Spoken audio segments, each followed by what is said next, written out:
Last time on the Skip and Josh podcast. This is more angry. I'm more angry about this. We're going to have to get our lawyers on this as well. Okay. Our legal team. You sent me a screenshot this week. TSN is unveiling a new segment called What's with Ray Ferraro called What's Bugging Ray. We've been doing this for over a year. We unveiled the What Bugs Me segment in November 2017. Yes. So over a year ago. And now TSN trying to steal our bit. I'm not cool, TSN. Not cool at all. The Skip and Josh podcast is on now.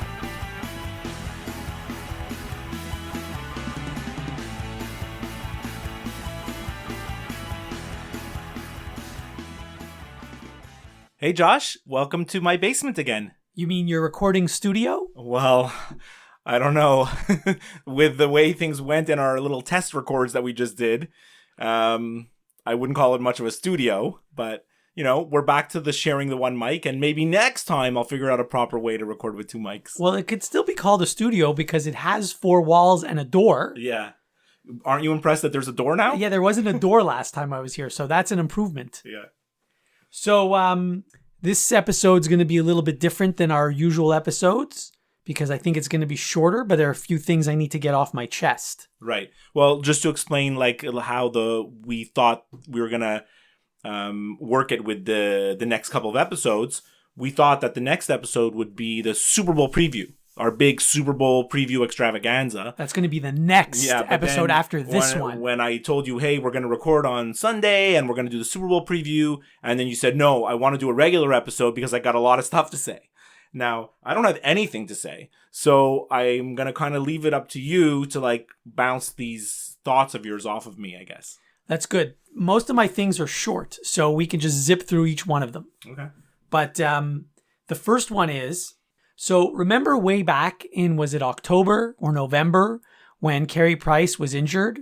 And I speculated that whatever injury the Canadians were telling people was false. Well, we both said, it was completely fake. Right. Right? It was a made-up injury. Well, I mean, something was going on. Right. Whether they wanted to rest him, whether he had something going on, but, there wasn't a specific injury. People were saying, oh, it's his hip, oh, it's his knee, but I don't believe any of that. Or he was having marital problems. That actually came out, which was a disgrace. I didn't say that. Yeah. I didn't think that was the issue. Yeah. But a story came out this week that he was fatigued, he was tired, whatever word you want to use. Well, actually, I read an article that said he actually was diagnosed with chronic fatigue syndrome, which I find that very hard to believe because that's legit. That's a real diagnosis. Do you remember there was this baseball player on the Tampa Bay Devil Rays, Rocco Baldelli?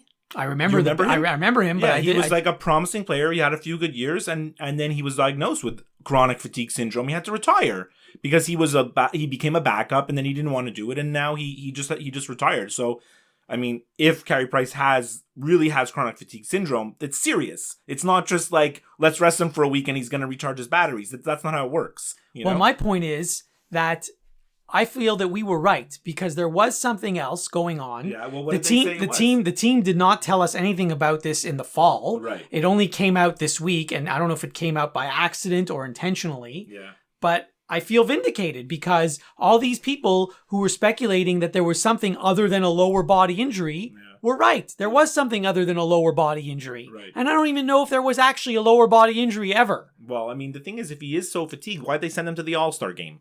That's just what I don't get either. Well, I mean, this season's over anyway. It doesn't make a difference. And by the way, speaking of the All-Star game, I watched a few seconds of it today. I know I'm probably the only one. And the period that he played better than any other goalie. He only gave up one goal. Where all the other goalies were giving up 3, 4, 5 goals a period, he gave up one. Okay, good for him. So, anyway. Well, at least he's finally playing better. Right. So, speaking of the All-Star game, so you watched a little bit? I watched a bit of it. I know you watched about 12 seconds at my house when we turned it on. The Pro Bowl. Oh, I didn't watch any of that. Yeah. The Pro Bowl was on the same time as the hockey All-Star game. Well, the end of the Pro Bowl and the beginning of the NHL overlapped a bit. Yes. How do they do that? Why do they do that? I don't know. These people don't make. No one sense. watches either of them anyways. Right. So I guess they figure no one's watching. Well, let's split our minuscule audience in half already. Or maybe they feel that it's not the same audiences. I don't know. Right. Yeah. So there was a little thing on Facebook today about the Pro Bowl, and I was like, Pro Bowl? What's that? You know, like who is watching the Pro Bowl? Yesterday, there are like 15-year-olds who watch this game. Yesterday, I watched for 5 seconds only because I was flipping through the channels and I saw a bit of like the NFL All-Star Skills competition. Mm-hmm. They had some wacky things that they had to do. I think that actually happened like on Thursday. Yeah, exactly. So, I mean, it's so bad. It's so poorly done. I really felt I was watching like a reboot of Battle of the Network Stars. Yes, that's exactly what it looks like. Ready for the Battle of the Network Stars. It seems so pre-recorded. It's all rehearsed. Everybody's all buddy-buddy. It's really like there's literally no reason to watch that, honestly. There's no reason to watch that. Well, I didn't watch it. You know, at least in the NHL, they have like the fastest skater, the hardest shot. These are things that people want to see. The baseball has the home run derby, you know, the NBA 3-point shooting contest, the dunk contest. Like, there is interest in this stuff. It's not easy to throw a football through a tire. I know it's not easy, but it's like such weirdly made up stuff. Like, let's see who can throw 5 football through a tire, you know, like, or let's see who can kick a field goal, like, from a zillion miles away. Like, it doesn't like, there's no charm in that. There's no like rhyme or reason about the events that they made up. Anyways, I hijacked your list, so go ahead. Yeah. So we're not going to talk about football on this episode because we have a special football episode coming up next. Mm-hmm. But I do want to mention that the XFL is coming back, which, you know what? I'm actually not even surprised. And, you know, I never watched the XFL when it was on that 1 year, but I saw a documentary on the XFL, a 30 for 30, and it was very interesting. The truth is, if it weren't for a few minor screw-ups that became major screw-ups, the league could have actually been successful. Yeah. I mean, yeah, they had a bunch of gimmicks, like they put nicknames on the jerseys, and there was no kickoff. There was like, you had to run and basically kill everybody. Kill a guy in order to get the ball. Yeah. It was the weirdest way to start a game. But if they actually had some normal rules and change some of the NFL rules, which suck, they could actually have a league that actually works. I mean, they're not going to have 30 teams, but they only need 8, and they're not going to play the same time that the NFL plays. Right. So it might actually work. I read up this week about the XFL because I wanted to like refresh my memory. Like, I remember it, but it's like you said, it was a gimmick and whatever. And then they, you know, the first week of the XFL, they had a lot of viewers. They scored a good rating. And then what it basically happened is it went in half and then went in half and went in half. And the number became so small that they just shut it down, right? Because NBC was a partner, right, with them on this. And they all, NBC and, well, at the time it was WWF, I guess. Now it's WWE. They lost a lot of money, right? But his press conference that he gave this week, it didn't make sense. Like the things he's saying that they're going to do. It's going to be a family-friendly league. What does that mean?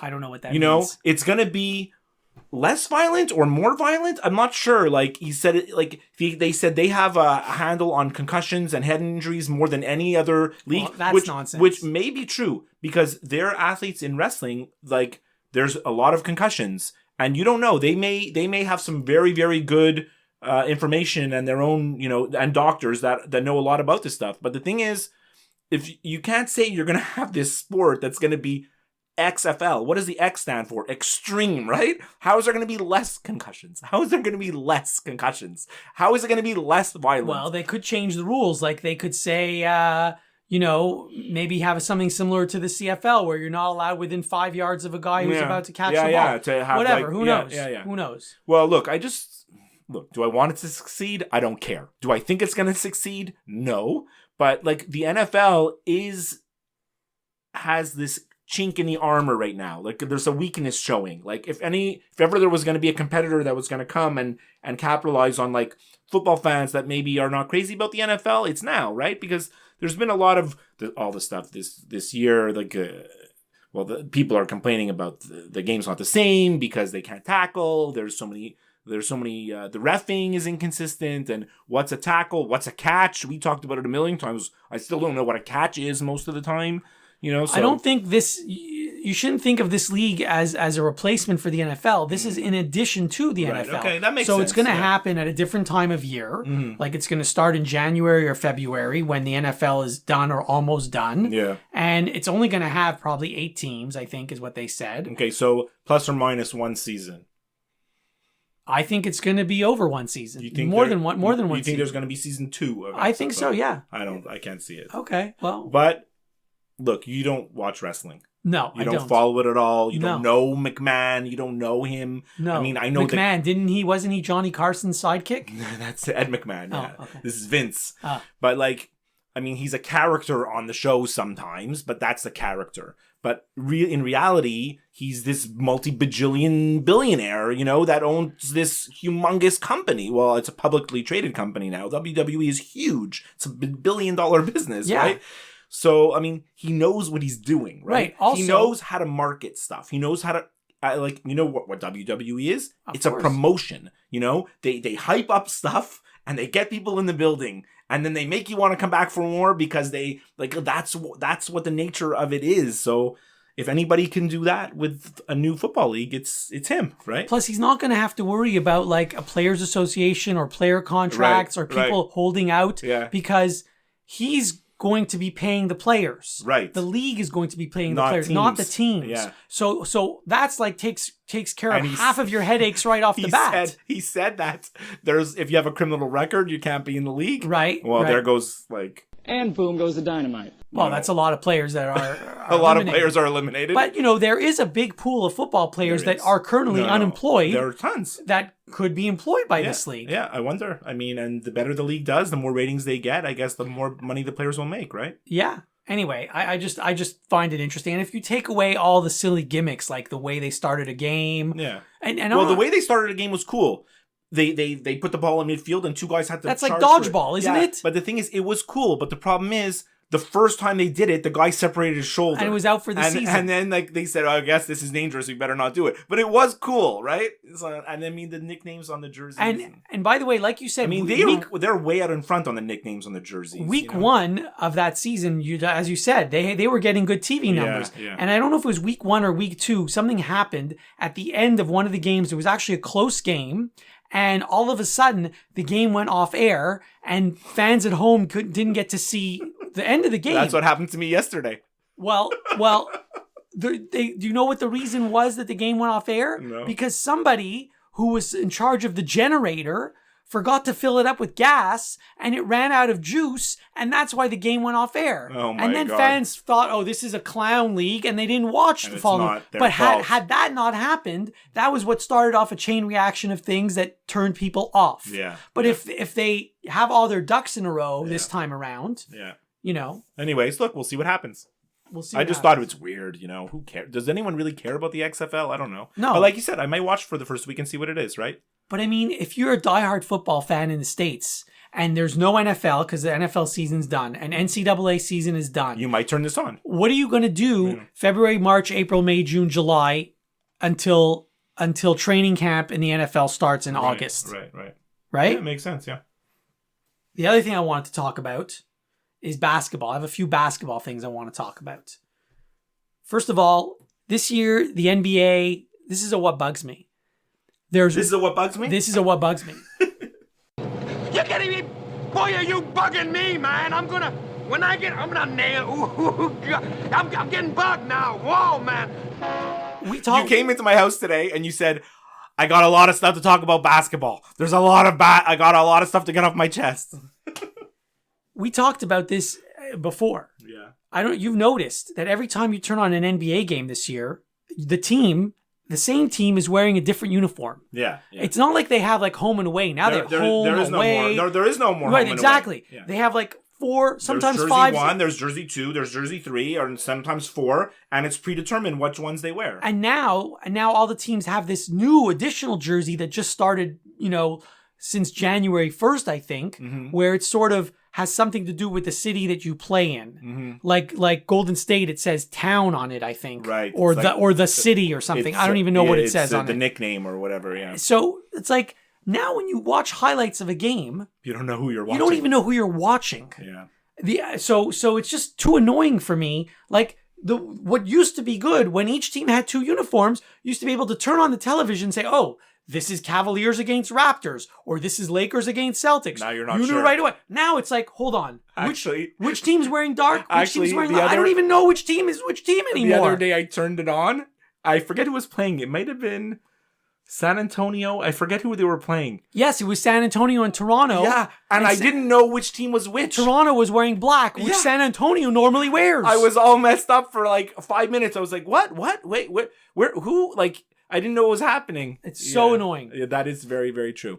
But have you noticed, speaking of the jerseys, the quality of the jerseys, the fabric itself, there's been a lot of complaints about them because they're ripping like crazy. Well, that's another point. I'm glad you brought. I was going to wait to mention this. Every game, there's guys with ripped jerseys. Well, did you see the first time the Raptors wore their new black and gold jersey? This was about a few days ago. That's the Drake inspired, right? That's why it's black and gold. I don't know who inspired it, but at the end of the game, the Raptors lost, and it was a close game, and DeMar DeRozan had a chance at the end to win the game. He had a good look, and he took the shot, and he missed. I saw that game, yeah. Okay. Then right after that, like, you could see how frustrated he was. He wanted to, like, punch something.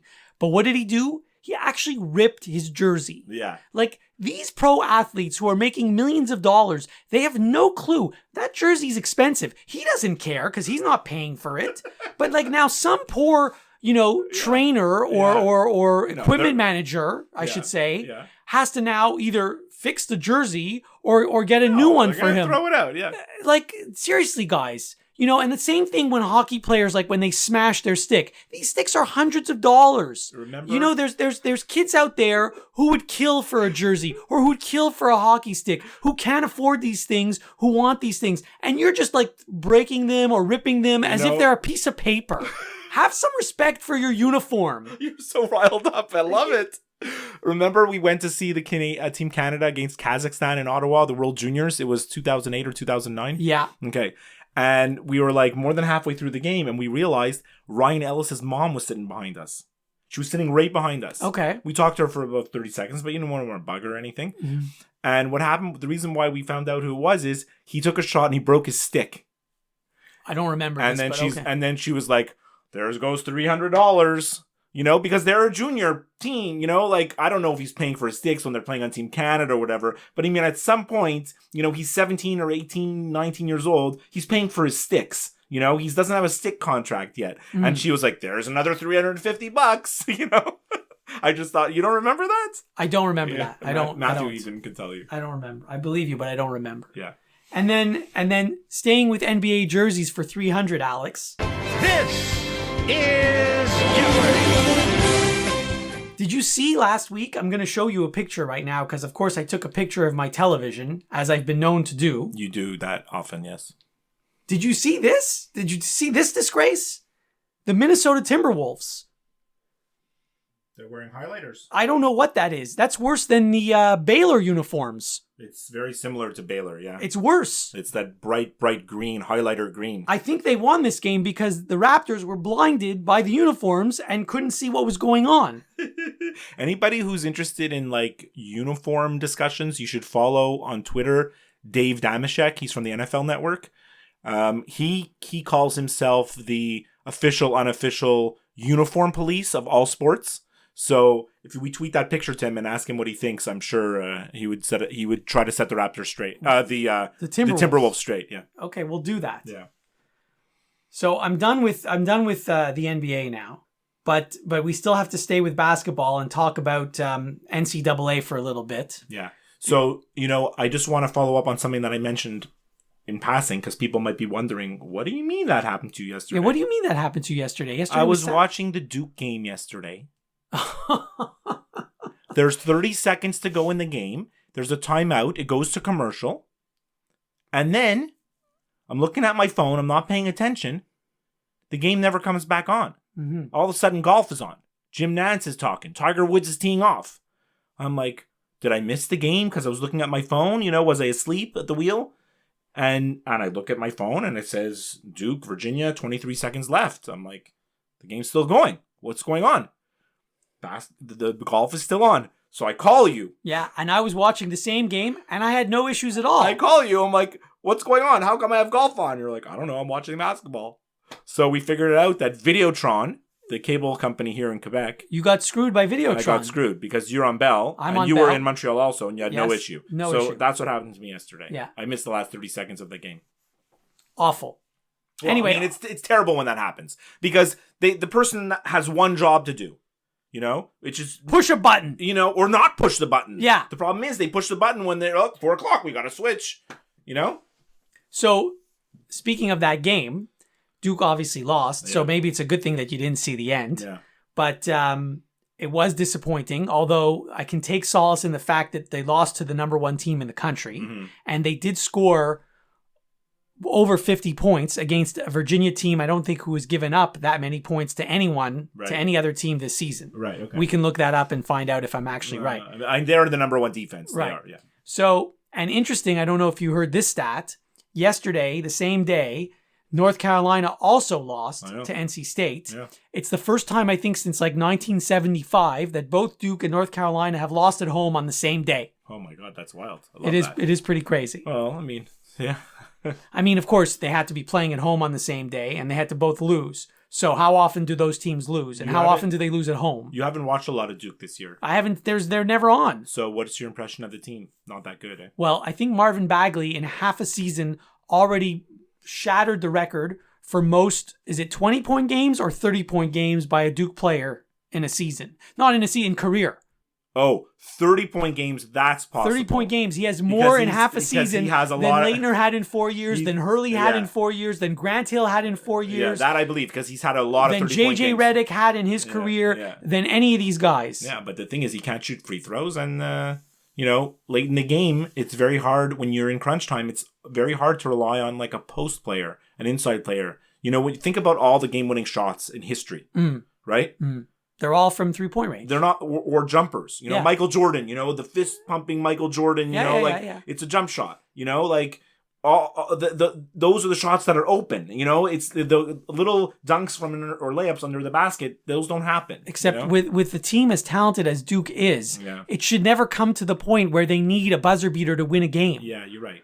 But the problem with Duke, and it's the problem that all the one-and-done teams are going to have, and Duke is new to this game a little bit, you know, you can't construct a team anymore. You know, like when you knew guys were staying for 4 years, you could have certain guys in your team to play certain roles, or have guys coming off the bench and to play certain roles. Now they can't do that. They've got these 5 guys, well, 4 plus Grayson Allen, and they have to play them all, right? And they don't complement each other because they're all the same, you know? Except for Grayson Allen, by the way, who I have a couple of comments on him.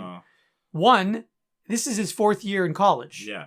How often do you see a player staying 4 years? Well, I mean, there are a lot of players that stay 4 years, but not on Duke. And they're usually not that good. Not guys that are gonna, you know, be first-round picks. Like, that hasn't happened often, you know? So I don't know if he's still going to be a first-round pick. I think his draft stock has plummeted since his first year. Well, his first year, he was a bench player, right? He was not playing many minutes. But he came off the bench in the tournament. Huge impact in the semifinal and the final. Yes. And then his second year, he had a huge year. Yeah. And I thought he was jumping to the pros right after that.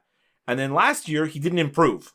I think he regressed. And now this year, I think he's not the focal point of the offense this year. So his numbers are down. So, yeah, will he get drafted? Yes. Is he maybe he's a second-round pick at this point. He's the biggest baby I've ever seen. I find it hard to root for Duke this year because I liked him a lot. You know, I was a huge fan of Grayson Allen. I love the guy. biggest baby. But it's very hard to stand up for your team when you know that there's this big baby on their team. So it's so hard to root for him. So what happened yesterday, he was trying to foul a player on Virginia late in the game to stop the clock. Yeah. And he did foul him. And in the process, the Virginia player accidentally elbowed him. And Grayson thought it was intentional or whatever. So then the Virginia player offered to put his hand out to help him get up. And Grayson swats it away like a 5-year-old. Leave me alone. I don't want to talk to you. Right. What is that? Yeah. Anyway, I'm not going to be disappointed next year when he's not on the team. No. And next year they've got a whole crop of new guys. So this is another thing that bugs me, actually. I wasn't even going to mention this. Apparently, Duke has the top 3 recruits from high school. Well, I know 2 of them, right? RJ Barrett and Zion Williamson. Right, yeah. And there's a third guy. They have the top 3, and they have 4 of the top 6 or something. Well, that's been the case this year. Was the case last year? That's the way it's been. What fun is it if there's 4 or 6 or 8 teams like Duke, Kentucky, Kansas? You know, you can name the Blue Bloods. If there's the same 8 teams who get all the good players, then basically, you know, the NC States and the South Carolina Gamecocks or whatever they're called, and all these other, like George Mason and Gonzaga, if they can't get any good players to come to their school, what good is that? What fun is that? It's becoming like football where it's basically the SEC. There's Alabama and everyone else. But the difference is the NFL polices it. They don't let you come to the league up to a certain age. So they force you to stay in college at least 2 years. No, but that's not what I'm saying. What I'm saying is all the good football players want to go to the same schools. Yeah. And the same, Urban Meyer and what's it, Nick Saban and what's the guy on Michigan, Jim Harbaugh. It goes in cycles though. They get all the players and But right now Alabama's on the hot streak. But you know what? How many years ago it was Florida State and Florida, and it goes in cycles, honestly, it goes in cycles, but different than college basketball where Kansas, Duke, Kentucky, they've been good our whole life, right? Right. They've never had bad years. Maybe one down year and then there was one really bad. I know, but you know what I mean? Yeah. Like these teams are always good, right? Yeah. I was tagged in a Facebook discussion this week about this by a friend of the show, Danny Kavinko, who's also a very big Dookie. Mm-hmm. You know him, no? I heard of him. Yeah, I think if I remember you kind of knew him in when we were in Vanier. Okay. But he tagged me, and it was an interesting discussion. People giving their opinions about this stuff, and he feels, and I agree with him. The one and done era is weakening college basketball, but it's also weakening the NBA as well. Mm-hmm. So Marvin Bagley. Not even Marvin Bagley. Let's pick a real example. Okafor. On Duke, right? He was drafted, second overall? Second or third. Right? Yeah. And then he gets to the NBA, and he's not ready for the NBA, right? Well, he had a decent He's rookie such season. a talented player, but he's not ready for the NBA. And now he doesn't play at all. And that's what happens look at who was drafted last year. There's so many guys, right? Josh Jackson and can't even remember all the guys that were drafted. They come to the NBA, Brandon Ingram, right? On Duke, right? He's starting to get better now because he's a kid, he's a skinny kid, 19 years old. Jason Tatum is the exception to the rule, right? Mm-hmm. He had a man's body already, Well, Justice Winslow's also had a pretty big body. Yeah, but he actually had a good rookie year. The problem with Justice Winslow is he could never shoot. So now he's still in the NBA. He was forced into big minutes in the NBA, and he can't shoot. So yeah, he's a great defender, a great rebounder, shot blocker, but his game is not developed. Had you stayed in college... The other guy you're thinking of is Markelle Fultz. Well, Fultz is Fultz is a disaster. I don't even know what's going on there. He's redone his whole shot. Can't shoot free throws all of a sudden. I saw a video of him shooting free throws. He looks like a 12-year-old kid that doesn't know how to play basketball. But back to what I'm trying to say is they're not ready for the NBA. Mm-hmm. They're too young. Physically, their bodies are not ready, and their games are not ready. And then they're drafted so high, so teams are first round pick, we got to play him. And they can't.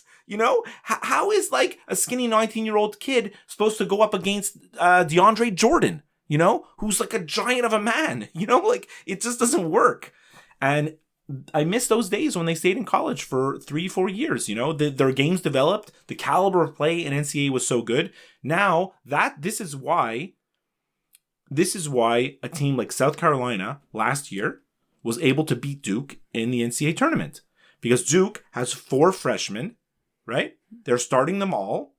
And their games are good because they're so talented, but their games are full of weaknesses, And then you play against 4th-year seniors on South Carolina who are 21 years old, and you're 19 years old, or they're 22 even, whatever the age is. Think about the difference. When you were graduated high school, from the time you graduated high school to 4 years later, it's night and day, Mm-hmm. You go from a boy to a man, and that's what happens in the NCAA tournament. They're not ready to play against these men, and sometimes their talent can carry them.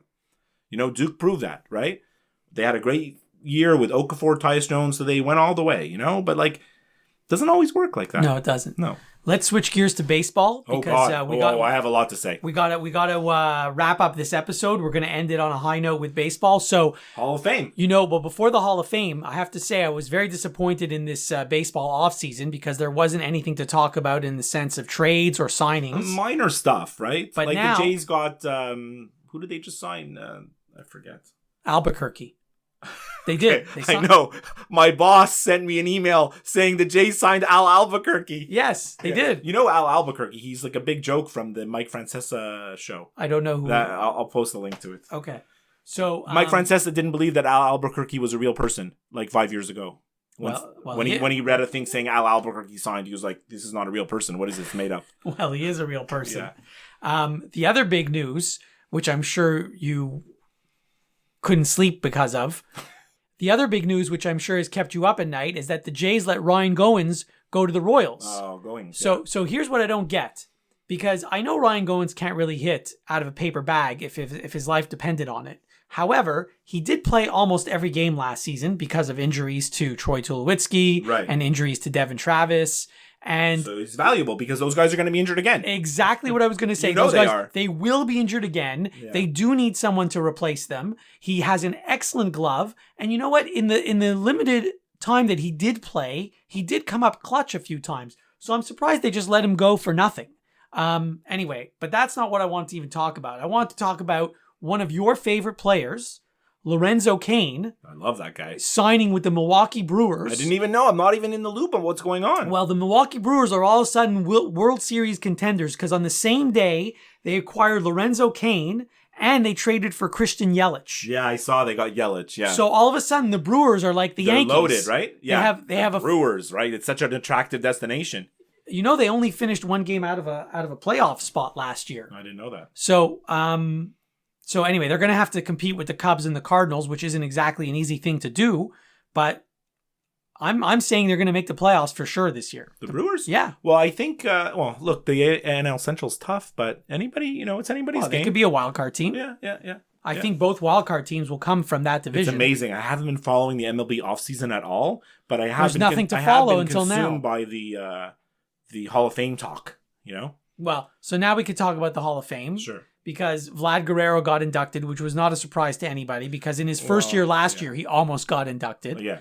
And he announced that he's going in as an Angel. Yeah. And I was surprised to hear that no one has ever gone into the Hall as an Angel. You sent me the mail with a link to the article. Yeah. And you're like, did you know that no one went in as an Angel? And it's something that I never gave any thought to. Just automatically assumed there must be an Angel. Rod Carew, somebody. You figure every team has a Hall of Famer. I mean, Yeah. obviously Tampa Bay Devil Rays, expansion teams forget that. Right. But the teams that have been in the round since the 60s or whenever the Angels started. started. The Expos even have 3 guys. So you think the Angels would have somebody. Yeah. And then I started to think about it. And I know a lot about the Angels because my favorite player growing up was Doug DeCinces all those years. So I know the history of the team and I started to think about it. I'm like, yeah, you know what? They had Nolan Ryan, but he obviously, he went in. I don't even went in as he must have gone in as an Astro or an Astro.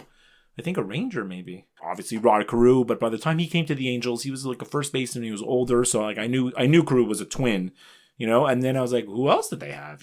Don Baylor, but he's not in the Hall of Fame. And they had a lot of great players in those 2000s, before Vlad, when they won the World Series. Way before Vlad. No, and just in that team when they won the World Series, before Vlad arrived, Garrett Anderson, Jim Edmonds, Tim Salmon, these guys, Troy Gloss, they had some good players, but those are none of them are really Hall of Famers. The one I told you that might get in is the K-Rod, the closer, right? He still could get in, although closers is Trevor Hoffman just got in.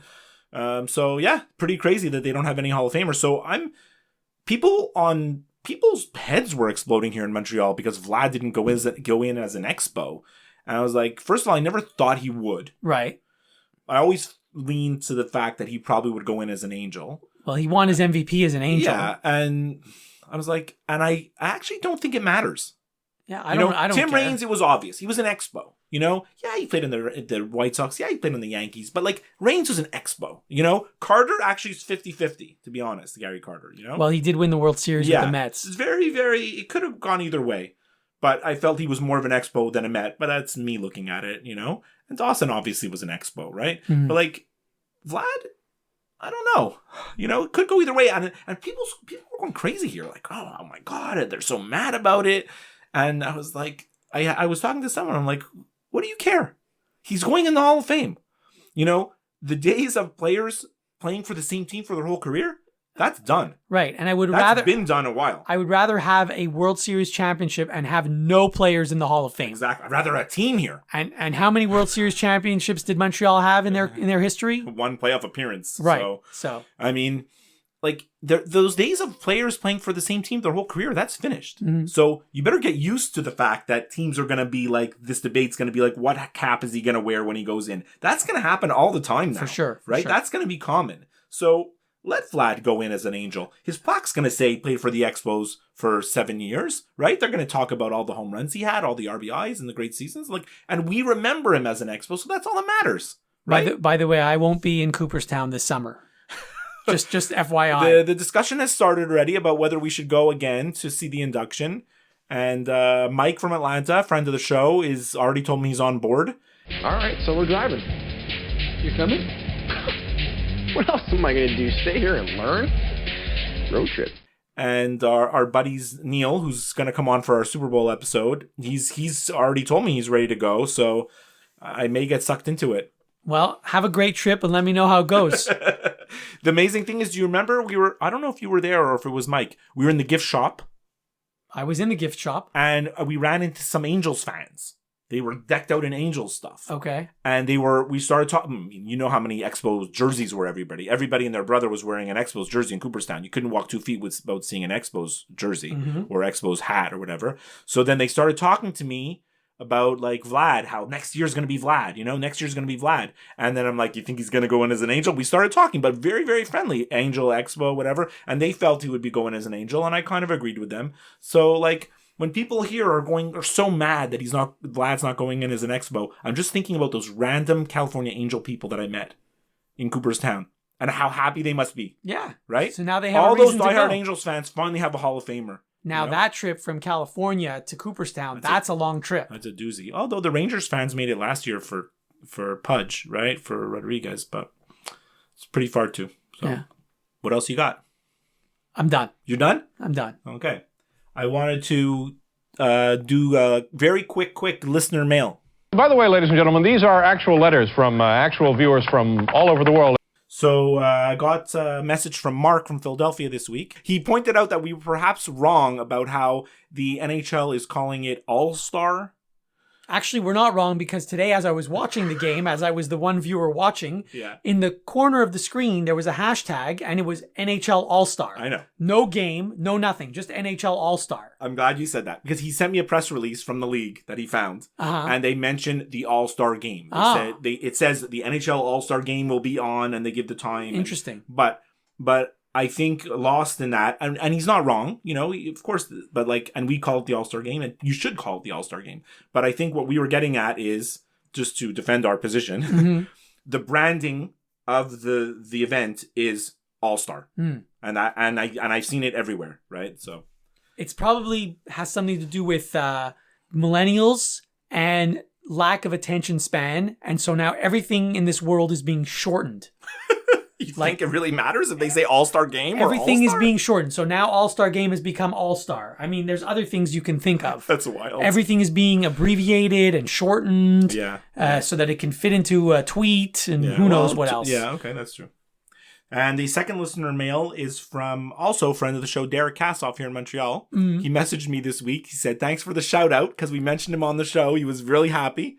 And he said the best part of the episode was when you said that your mom used to cut out the Red Fisher columns from the Gazette and actually mail them to you, paper, snail mail, postage, Canada Post, mail them to you. He was fascinated by that. And he's like, that is just amazing to hear, Look, obviously, Derek, he's a journalism background, and I'm sure he has a lot of fond memories of Red Fisher.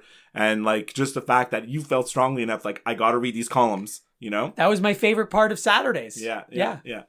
That's the listener mail for this week. Excellent. All right, I'm going to close off the show. Do you want to do the show close? I've never done the show close. There you go. Before we sign off, remember you can listen and subscribe to new and archived episodes of the Skip and Josh podcast wherever you listen to podcasts, including Apple Podcasts, Stitcher, and Google Play, or the podcast app of your choice. For example, Skip uses a great app called Overcast. And if you listen to the show through Apple Podcasts, please leave us a review.